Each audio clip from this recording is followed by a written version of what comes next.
Fala pessoal, tudo bem? Meu nome é Túlio. No vídeo de hoje a gente vai comentar um pouquinho sobre o HTMX11, um fundo do setor de hotelaria que vem se recuperando muito bem na bolsa nos últimos meses. No último mês pagou um dividendo abaixo e eu vou comentar sobre as perspectivas do futuro. O fundo ele vai conseguir continuar se recuperando, vai continuar conseguindo pagar bons dividendos? Me acompanhe para saber tudo isso. Bom, para quem não conhece esse fundo, ele tem uma estratégia. Eu vou mostrar a estratégia dele primeiro para vocês. Vamos lá. Aqui no final, ele coloca a taxa de administração, né, 1%, tem uma taxa de performance sobre a venda. E ele foi um fundo que foi criado em 2007 e ali em 2011 ele começou um ciclo de desinvestimento. Então o que ele fez? Em 2007 ele comprou vários quartos de hotéis espalhados pela cidade de São Paulo. Em 2011 ele começou a vender esses quartos em razão da valorização. Entre 2015 e 2017, teve uma desaceleração nessas vendas. Então, de 2016 a 2019, ele voltou a adquirir apartamentos. No Covid, obviamente, esse fundo sofreu muito, porque afetou drasticamente o setor hoteleiro. E o fundo ficou negativo, inclusive na distribuição, é mais de R$3 por cota. Depois o fundo conseguiu começar a ter ali rendimentos, foi pagando esse déficit e depois ele começou a distribuir.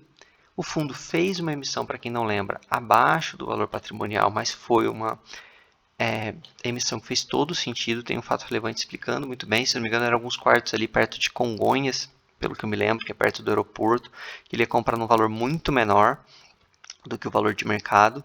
E apesar dessa emissão abaixo do valor patrimonial, em tese, né, ou em regra geral, digamos assim, destruir o valor dos fundos, essa foi proveitosa.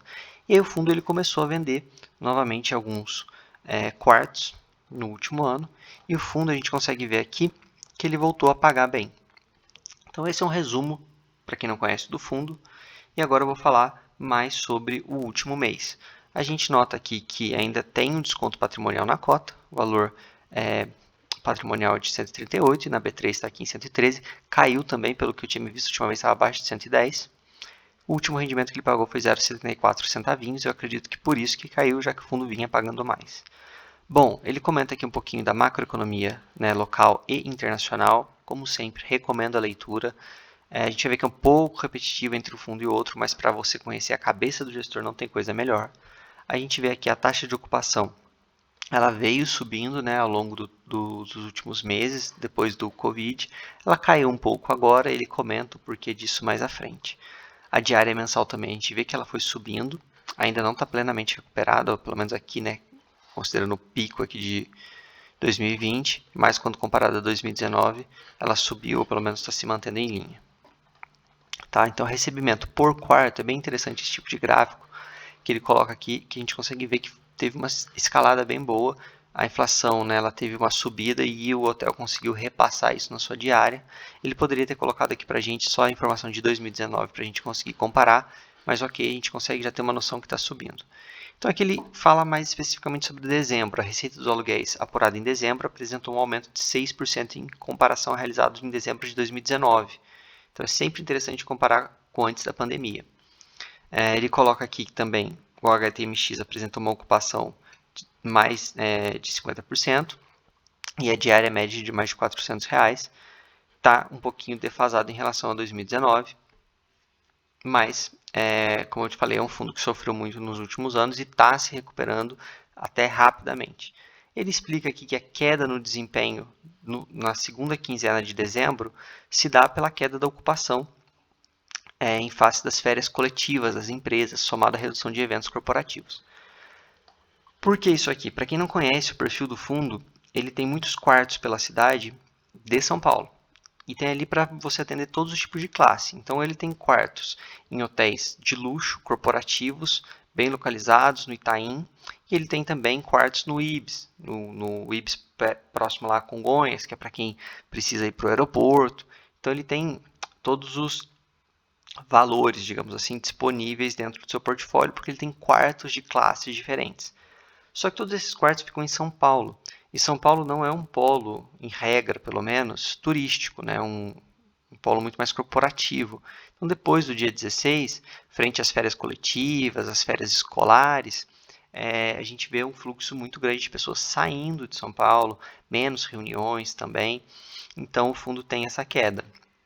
E, naturalmente, depois aqui do Carnaval, a tendência é que a cidade volte a funcionar plenamente e aí as ocupações, elas, de novo, crescem. Aqui a gente consegue ver o lucro distribuído por cota, né, o valor distribuído por cota, a gente vê essa grande variação. Tem alguns meses aqui que o fundo conseguiu fazer vendas, né, de quartos e isso destravou muito rendimento.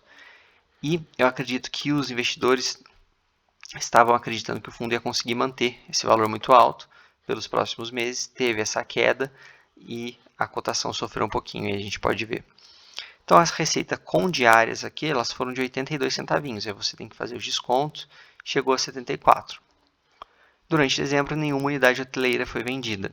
Vamos ver como que vai ser nos próximos meses, como que o fundo vai performar, como que o fundo vai atuar, se ele vai conseguir continuar realizando vendas ou se ele vai optar por esperar um pouquinho a ocupação subir, o valor médio subir e aí conseguir fazer o desinvestimento num preço mais interessante. Aqui ele coloca um histórico, então desde que foi iniciado o ciclo de desinvestimento foram vendidas quase 450 unidades, que deu um valor aqui de R$ 46,13 por cota amortizada. No início de janeiro, devido à compra de 5 unidades no Ibis Congonhas, a carteira do fundo começou operando com 496 unidades em 23 hotéis. Esse fundo é um fundo com potencial, é um fundo que no auge da pandemia custou ali na faixa de R$ 70. Teve muitas pessoas que conseguiram, ou que tiveram a coragem, melhor dizendo, de comprar esse fundo nesse preço. Eu entrei nesse fundo num preço um pouco mais alto que esse. Quando o fundo recuperou, eu saí, coloquei o lucrinho no bolso. Mas esse fundo é um fundo com uma tese interessante. Quem sabe ele voltando a conseguir ali atingir o seu valor patrimonial, ele consegue emitir para expandir, para conseguir ter outras unidades, talvez em alguns pontos mais turísticos, para a gente não ter essa queda na ocupação nos meses, ou melhor, nas semanas que tem ali férias escolares e tudo mais, porque, como eu disse, o fundo está só concentrado em São Paulo, é um fundo com potencial. Lembrando que isso não é recomendação nem de compra nem de venda, só estou compartilhando aqui uma compra e uma venda que eu fiz no passado e a perspectiva minha para o futuro do fundo, tá? Se vocês estiverem gostando do conteúdo, pessoal, peço que deixem like, se inscrevam, isso ajuda demais o canal. Mais de 90% das pessoas não estão inscritas e isso ajuda muito o engajamento do canal quando vocês se inscrevem, comentam, deixam ali o like para o canal conseguir crescer e a gente ajudar mais pessoas. Então aqui o fundo, como a gente pode ver, sofreu, né, o número de cotistas e depois se recuperou quando o fundo começou a fazer essas vendas e voltou a distribuir também, né, dividendos. Quartos por segmento, então como eu disse aqui, ele tem quartos diversificados, né, por exemplo, do econômico, super econômico, enfim, as escalas aqui. Tem também em várias regiões, então por exemplo, a gente vê aqui no Itaim, que são ali, né, praticamente tudo corporativo. Tem também aqui quartos por ativo, então a gente consegue ver aqui, por exemplo, no Ibis da Faria Lima, 15% dos quartos, ele tem muitos quartos ali.